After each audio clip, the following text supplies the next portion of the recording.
প্রিয় দর্শক, রমজান রহমতের মাস, মাগফিরাতের মাস। কিন্তু একটি আমল আছে যা এই মাসের সবচেয়ে শক্তিশালী, আর তা হলো আস্তাগফিরুল্লাহ। আপনি কি জানেন রমজানে বেশি বেশি আস্তাগফিরুল্লাহ পড়লে আপনার রিজিক বাড়তে পারে, গুনাহ মাফ হতে পারে, মন শান্ত হতে পারে। আজকে আমরা আলোচনা করব আস্তাগফিরুল্লাহ অর্থ, কুরআন ও হাদিসে এর গুরুত্ব, রমজানের বিশেষ প্রভাব, বাস্তব জীবনে পরিবর্তন কিভাবে আসে। আস্তাগফিরুল্লাহ অর্থ হচ্ছে আমি আল্লাহর কাছে ক্ষমা চাই। এটি শুধু মুখের শব্দ নয়, এটি অন্তরের অনুতাপ, ফিরে আসার ঘোষণা। রাসূল সাল্লাল্লাহু আলাইহি সাল্লাম নিজেও দিনে ৭০ থেকে ১০০ বার ইস্তেগফার করতেন। সহিহ বুখারী। তাহলে আমরা কত বেশি দরকার, অর্থাৎ আমাদের কত বেশি আস্তাগফিরুল্লাহ পড়া উচিত। কুরআনে ইস্তেগফারের প্রতিশ্রুতি। আল্লাহ তাআলা বলেন, তোমরা তোমাদের রবের কাছে ক্ষমা চাও, নিশ্চয়ই তিনি ক্ষমাশীল। তিনি তোমাদের উপর আকাশ থেকে বৃষ্টি বর্ষণ করবেন, তোমাদের সম্পদ ও সন্তান বৃদ্ধি করবেন। আল কুরআন। এই আয়াতে ৩টি প্রতিশ্রুতি: ১. রিজিক বৃদ্ধি, ২.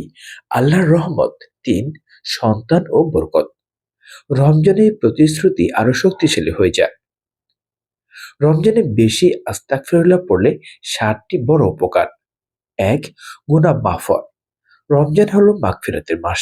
এই মাসে একটি ইস্তেগফার হয়তো হাজার গুনাহ মাফের কারণ। ২. হৃদয়ের শান্তি আসে। অনেকেই দুশ্চিন্তা, অস্থিরতা, ভয় নিয়ে বেঁচে আছেন। প্রতিদিন ১০০ বার আস্তাগফিরুল্লাহ বললে হৃদয়ে অদ্ভুত প্রশান্তি আসে, কারণ গুনাহই হৃদয়ের অস্থিরতার মূল। ৩. রিজিক বৃদ্ধি পায়।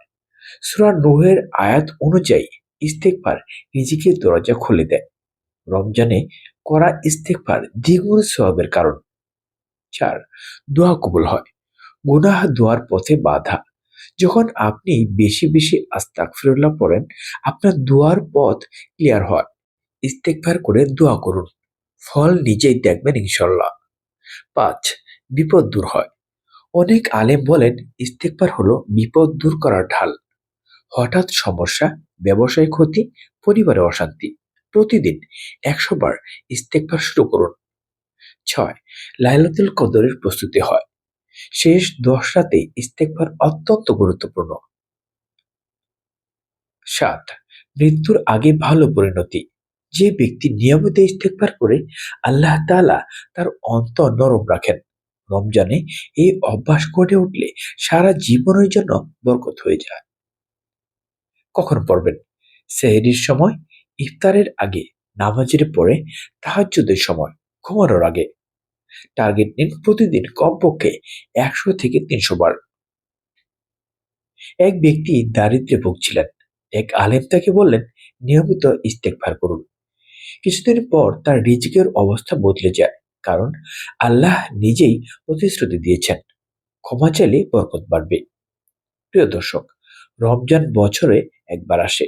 এই মাসে যদি আমরা বেশি বেশি আস্তাগফিরুল্লাহ পড়ি, তাহলে গুনাহ মাফ, রিজিক বৃদ্ধি, দোয়া কবুল সবই সম্ভব ইনশাল্লাহ।